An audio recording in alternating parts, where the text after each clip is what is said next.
Hello everyone. आज का मेरा टॉपिक है बायोटेक्नोलॉजी इन फॉरेस्ट्री। तो सबसे पहले देखेंगे बायोटेक्नोलॉजी होता क्या है।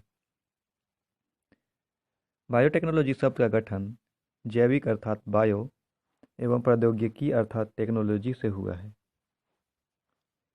यह जेनेटिक इंजीनियरिंग की वह शाखा है जिसमें विभिन्न सजीव घटक जैसे माइक्रो ऑर्गेनिज्म, पादप कोशिकाओं एवं प्राणी तथा इनके घटकों का उपयोग करके मानव समाज के लिए उपयोगी तथा लाभकारी उत्पाद प्राप्त किया जाता है, बायोटेक्नोलॉजी कहलाता है।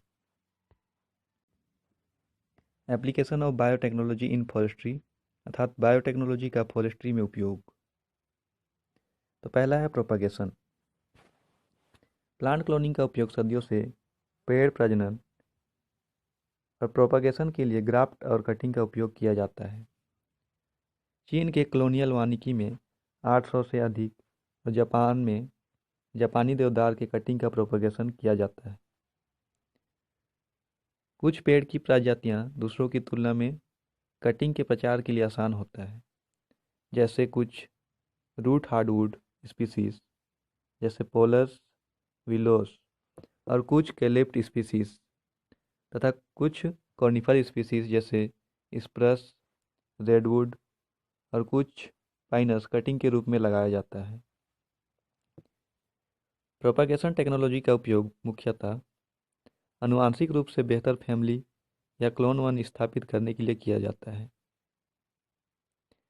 यह उन प्रजातियों के लिए संरक्षण के रूप में कार्य करता है जो जोखिम, दुर्लभ, लुप्तप्राय या स्पेशल कल्चर, इकोनॉमिक और इकोलॉजिकल वैल्यू पर हो। पारस्परिक रूप से एकत्रित करना, पारंपरिक तरीके से एक साथ संरक्षण और बीज भंडारण, माइक्रो प्रोपगेशन और क्रियो प्रिजर्वेशन जैसे बायोटेक्नोलॉजी के साथ एक सफल समाधान प्रदान करते हैं। दूसरा है एबायोटिक स्ट्रेस रेसिस्टेंस। सूखा एक एबायोटिक स्ट्रेस है जो अक्सर ऑस्मोटिक या सोलेनिटी से जुड़ा होता है।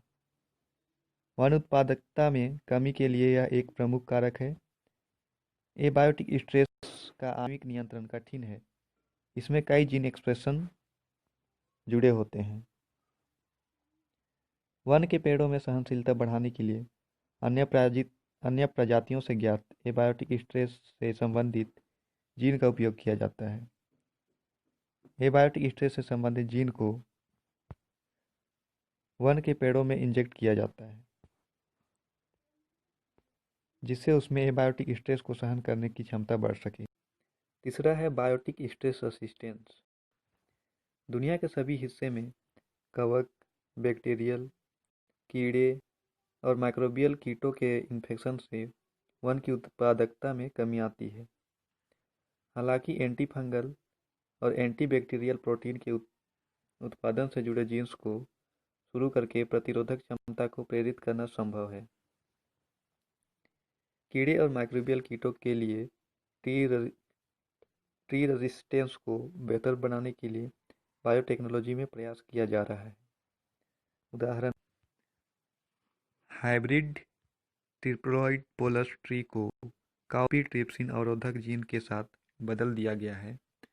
यह 3 अलग अलग कीटों के लिए प्रतिरोध प्रदर्शन करता है। बायोटेक्नोलॉजी पेड़ों को रोग प्रतिरोधक क्षमता प्रदान करने के साथ पर्यावरणीय और वाणिज्यिक लाभ दोनों प्रदान करता है। डिसीज रेजिस्टेंस को पौधे और सूक्ष्मजीवों से प्राप्त कई जीन्स का प्रयोग करके प्राप्त किया जाता है। चौथा है जेनेटिक ट्रांसफॉर्मेशन। बायोटेक्नोलॉजी में जेनेटिक ट्रांसफॉर्मेशन पेड़ों की सुधार में एक प्रबल संभावना है। पेड़ों में आनुवंशिक परिवर्तन के लिए मुख्य विषय उसकी उत्पादकता और गुणवत्ता में सुधार है। यह न केवल पेड़ों के पारस्परिक चयन और प्रजनन को पूरा करते हैं, बल्कि खेतों की वाणिज्यिक पेड़ तथा फसलों में लंबे समय तक प्रजनन चक्र के अवरोध और भूचाल को दूर करने के लिए एक महत्वपूर्ण योगदान देते हैं। पांचवा है in vitro culture. In vitro culture technique में प्लांट्स के छोटे से पार्ट या टिश्यू से एक पूरे एक पूरे पेड़ पुनर्जीवित करने के लिए उपयोग किया जाता है। इस तकनीक में एक नियंत्रित कंडीशन में टिश्यू तथा प्लांट के छोटे छोटे भाग का प्रचार करना होता है तथा एक छोटे पार्ट या सिंगल सेल से एक पूरे ट्री को पुनर्जीवित किया जा सकता है। इस तकनीक में दो विधि का प्रयोग किया जाता है। पहला है ऑर्गेनोजेनेसिस, दूसरा है सोमेटिक एम्ब्रायोजेनेसिस। इस विधि का उपयोग दुर्लभ, लुप्तप्राय या इकोनॉमिक रिस्क को नष्ट होने तथा इकोनॉमिक वैल्यू वाले स्पीशीज की संख्या में वृद्धि किया जा सकता है।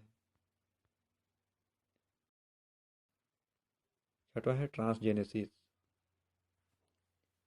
बायोटेक्नोलॉजी में ट्रांसजीन तथा रेगुलेटरी एलिमेंट्स के सोर्स की व्यापक विविधता तथा इच्छित लक्षणों का परीक्षण किया गया है।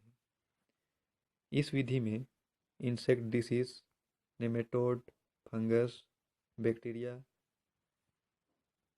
बैक्टीरिया आदि से फैलने वाले बीमारी के प्लांट्स में प्रतिरोधक क्षमता बढ़ाया जाता है। इसके अलावा लकड़ी के गुण, फ्लावर्स के गुण तथा फर्टिलिटी दर में वृद्धि कराया जाता है। इसके लिए प्लांट्स के जीन में परिवर्तन किया जाता है।